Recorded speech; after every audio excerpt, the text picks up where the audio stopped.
Welcome back to our channel. இன்றைக்கி நம்ம சேனலில் கீரனூர் பிரியாணி எப்படி சமைக்கிறதுன்னு பார்க்கலாம் ஃப்ரெண்ட்ஸ். இதுக்கு தேவையான இன்க்ரீடியன்ட்ஸ் பார்க்கலாம். நான் ஸ்பைசஸ் ரொம்ப கம்மியாக எடுத்திருக்கேன், ஏன்னா நான் ஆல்ரெடி பிரியாணி மசாலா ரெடி பண்ணியிருக்கேன். இந்த பிரியாணி மசாலா எப்படி ரெடி பண்ணுறதுன்னு நான் உங்களுக்கு வீடியோ அப்லோட் பண்ணியிருக்கேன். அதை நான் கீழே டிஸ்கிரிப்ஷனில் கொடுக்குறேன், அதில் பார்த்துக்கோங்க. இதுக்கு தேவையான ஸ்பைசஸ் என்னென்னா, கொஞ்சமாக பட்டை, லவங்கம், ஒரு 3 ஏலக்காய், ஒரு பிரியாணி லீஃப், எல்லாம் கொஞ்சம் கொஞ்சம் தான் எடுத்திருக்கேன். ஏன்னா இது எல்லாமே நான் வந்து இந்த பிரியாணி மசாலாவில் சேர்த்துருக்கேன். இங்கே பார்த்தீங்கன்னா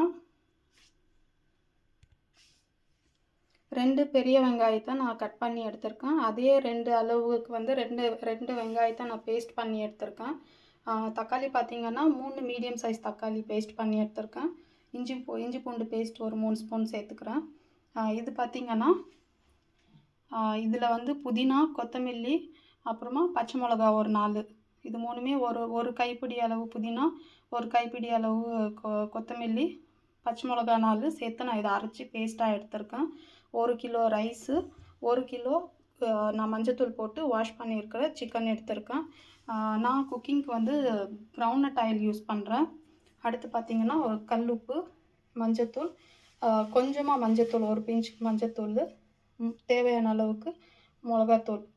இவ்வளோதான் ஃப்ரெண்ட்ஸ் தேவையான இன்க்ரீடியன்ட்ஸ். நம்ம நெக்ஸ்ட் வந்து இது எப்படி செய்கிறதுன்னு பார்க்கலாம். ஃப்ரெண்ட்ஸ், நான் இப்போது பிரியாணிக்கு வந்து 1/4 லிட்டர் எண்ணெய் ஊற்றிருக்கேன். நான் 1 கேஜி சிக்கனுக்கு நான் பிரியாணி பண்ண போகிறேன். அதுக்கு நான் வந்து 1/4 லிட்டர் எண்ணெய் எடுத்திருக்கேன். நீங்கள் மட்டன் பண்ணுறதா இருந்தால் மட்டன் பிரியாணிக்கு வந்து கொஞ்சம் அளவு கம்மியாக எடுத்துக்கோங்க, ஏன்னா அதுலேயே வந்து கொழுப்பு இருக்கும், ஸோ டேலி ஆகிடும். அடுத்து வந்து ஸ்பைசஸ் நான் சேர்த்துக்கிறேன். கொஞ்சமாக பட்டை, கொஞ்சம் லவங்கம், அடுத்து ஏலக்காய், அடுத்து ஒரு பிரியாணி லீஃப். இந்த ஸ்பைசஸ் எல்லாம் போட்டு கொஞ்சம் மிக்ஸ் பண்ணிக்கலாம். ஃப்ரெண்ட்ஸ், இந்த ஸ்பைசஸ் வதங்கினதும் நான் இப்போ வெங்காயம் சேர்த்துக்கிறேன். வெங்காயம் சேர்த்து நம்ம இதை நல்லா பொன்னிறமாக வதக்கிக்கலாம். ஃப்ரெண்ட்ஸ், ஆனியன் இந்த அளவுக்கு நல்லா கோல்டன் ப்ரௌனாக இப்படி ஃப்ரை பண்ணிக்கோங்க. இந்த மாதிரி நல்லா ஃப்ரை ஆனதுக்கப்புறமா பாருங்கள், இந்த அளவுக்கு ஃப்ரை ஆகணும். இப்போ நம்ம இஞ்சி பூண்டு பேஸ்ட் சேர்த்துக்கலாம். இப்போ நம்ம ஒரு 4 ஸ்பூன் வந்து இஞ்சி பூண்டு பேஸ்ட், நான் ரெண்டுமே மிக்ஸாக சேர்த்து அரைச்சிருக்கேன். இஞ்சி பூண்டு ரெண்டுமே ஈக்குவல் ரேஷியோவில் 4 டீஸ்பூன் வந்து இஞ்சி பூண்டு பேஸ்ட் போட்டு இதை நல்லா நம்ம அந்த பச்சை வாசனை போகிற வரைக்கும் நல்லா வதக்கிக்கலாம்.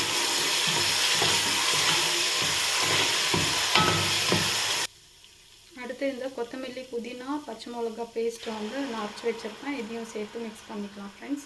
இதையும் கொஞ்சம் நல்லா வதக்கிக்கலாம் அந்த ரா ஸ்மெல் போகிற வரைக்கும். ஃப்ரெண்ட்ஸ், இந்த அளவுக்கு நல்லா வதங்கி வரணும், எண்ணெய் பிரிஞ்சு வரணும். நீங்கள் பார்த்தீங்கன்னா உங்களுக்கு நல்லா தெரியும்.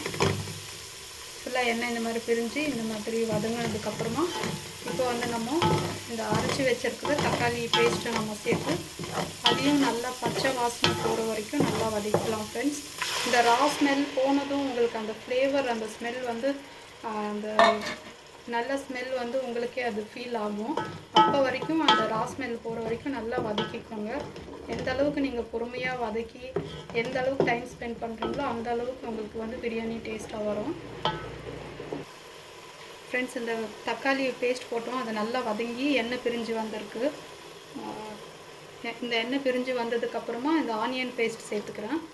இந்த ஆனியன் பேஸ்ட்டையும் போட்டு நல்லா வதக்கிக்கலாம். நீங்கள் எதை வதக்கிறதா இருந்தாலும் ஃப்ரெண்ட்ஸ், அந்த நல்ல எண்ணெய் பிரிஞ்சு வர்ற அளவுக்கு அந்த ரா ஸ்மெல் போகிற வரைக்குமே நல்லா வதக்குங்க.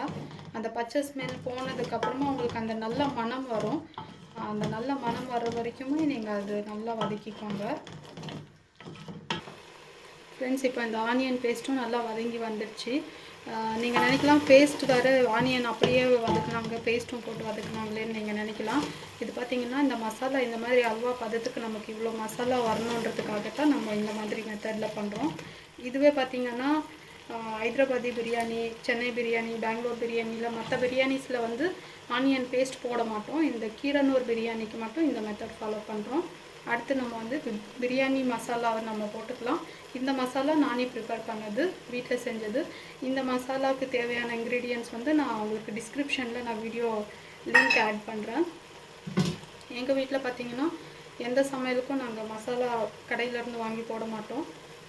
அப்புறம் கொஞ்சமாக ஒரே ஒரு சிட்டிக்கு மஞ்சத்தூள் ஆட் பண்ணிக்கிறேன். அடுத்து மிளகாத்தூள் நான் பேடிகே மிளகாத்தூள் சேர்த்துக்கிறேன் ஃப்ரெண்ட்ஸ். இது வந்து காரம் கம்மி இருக்கும், பட் பார்த்திங்கன்னா ஃப்ளேவர் ரொம்ப நல்லாயிருக்கும். 2 ஸ்பூன் நான் பேடிகே மிளகாத்தூள் சேர்த்து இதை நல்லா மிக்ஸ் பண்ணிக்கலாம் ஃப்ரெண்ட்ஸ். நான் வந்து எந்த மசாலாவையும் கடையில் வாங்க மாட்டேன், எல்லா மசாலாவும் நாங்கள் வீட்டிலே ப்ரிப்பேர் பண்ணிப்போம். ஏன்னா கடையில் வாங்குகிற மசாலாவில் ப்ரிசர்வேட்டிவ் நிறைய சேர்க்கறதுனால நாங்களே வீட்டில் தயாரிச்சுக்குவோம். இந்த மாதிரி நல்லா வதக்கிக்கலாம் ஃப்ரெண்ட்ஸ். அந்த மிளகாத்தூள் வாசனை போகிற வரைக்கும், அந்த பச்சை வாசனை போய் நல்லா மணம் வர்ற வரைக்கும் நம்ம நல்லா இதை கிண்டிக்கலாம் ஃப்ரெண்ட்ஸ். இது எல்லாமே நல்லா வதங்கினதுக்கப்புறமா பார்த்திங்கன்னா இந்த அளவுக்கு அல்வா பதத்துக்கு வரணும் ஃப்ரெண்ட்ஸ். இந்த அளவுக்கு நல்லா திக்காக வரணும். ஃபுல்லாக இந்த அளவுக்கு வதங்குற வரைக்குமே நீங்கள் பொறுமையாக நல்லா வதக்கிக்கணும் ஃப்ரெண்ட்ஸ். அடுத்து நான் தேவையான அளவுக்கு உப்பு சேர்த்துக்கிறேன். நான் கல் உப்பு சேர்த்துக்கிறேன் ஃப்ரெண்ட்ஸ். இந்த அளவுக்கு நான் தேவையான அளவுக்கு உப்பு சேர்த்துக்கிறேன். அடுத்து வாஷ் பண்ணி வச்சுருக்க சிக்கனை நான் ஆட் பண்ணிக்கிறேன் ஃப்ரெண்ட்ஸ். 1 kg சிக்கனை நான் மஞ்சத்தூள் போட்டு வாஷ் பண்ணி வச்சுருக்கேன். சிக்கன் சேர்த்து நல்லா மிக்ஸ் பண்ணி விட்டுக்கலாம் ஃப்ரெண்ட்ஸ். 2 நிமிஷம் அது நல்லா அந்த தண்ணி பிரிஞ்சு வர வரைக்கும் நல்லா மிக்ஸ் பண்ணி விட்டுக்கோங்க ஹை ஃப்ளேமில் வச்சு. இந்த மட்டத்துக்கு சிக்கன் மட்டத்துக்கு தண்ணி விடலாம் ஃப்ரெண்ட்ஸ். இப்போ நம்ம தண்ணி சேர்த்துக்கலாம். இந்த சிக்கனுக்கு தேவையான அளவுக்கு, சிக்கன் வேகிறதுக்கு தேவையான அளவுக்கு நான் வந்து 2 கிளாஸ் தண்ணி சேர்த்துக்கிறேன்.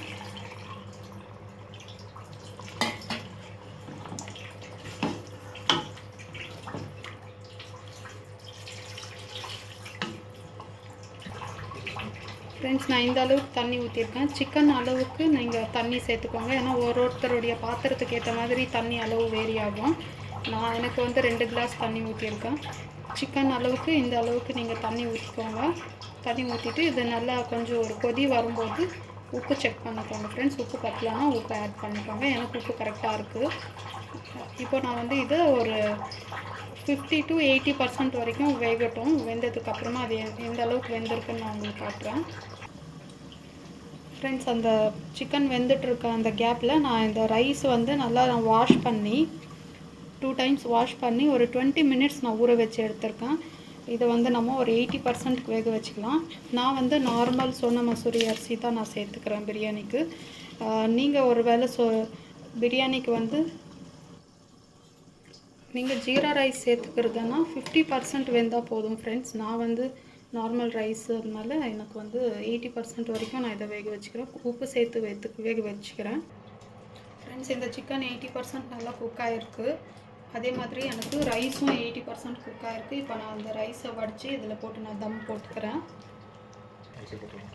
ஃப்ரெண்ட்ஸ். அரிசி போட்டதுக்கப்புறமா இந்த அளவுக்கு வரணும் ஃப்ரெண்ட்ஸ். அந்த தண்ணி அளவு பார்த்திங்கன்னா இவ்வளோ இருக்கணும்.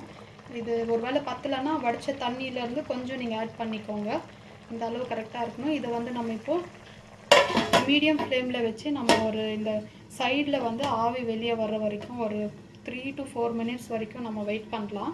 அடுத்து பார்த்திங்கன்னா நான் வந்து தம்முக்காக நான் இந்த மாதிரி அயன் டவா இருக்குது என்கிட்ட. இந்த டவா வந்து நான் ஃபுல்லாக ஹீட் பண்ணிக்கிறேன். ஹீட் ஆனதுக்கப்புறமா இந்த பாத்திரத்துலேருந்து ஆவி வெளியே வந்ததும் எடுத்து இதில் நம்ம வச்சு தம் போடலாம் ஃப்ரெண்ட்ஸ். இந்த சாதத்தில் எனக்கு சைடில் எனக்கு இந்த கேப்பில் வந்து ஸ்டீம் வந்தது. ஸ்டீம் வந்ததுக்கப்புறமா இந்த மாதிரி நான் டவா நல்லா ஹீட் ஆனதும் ஸ்டவ் வந்து சிம்மில் வச்சுட்டு நான் இதை தம்முக்கு வச்சுருக்கேன். இது மேலே வெயிட் வச்சுருக்கேன். இது ஒரு 15 to 20 மினிட்ஸ் நம்ம ரைஸ் மேலே டிபெண்ட் ஆகுது. நான் வச்சுருக்க ரைஸ்க்கு எனக்கு ஒரு 18 மினிட்ஸ் டைம் எடுத்துக்கும். தம் ஆகட்டும் ஃப்ரெண்ட்ஸ். இப்போ நம்ம தம் உடைக்க போகிறோம். ஆல்ரெடி 20 நிமிஷம் தம் வச்சுருக்கோம். ஓப்பன் பண்ணி பார்க்கலாம் எப்படி ஆயிருக்குன்னு.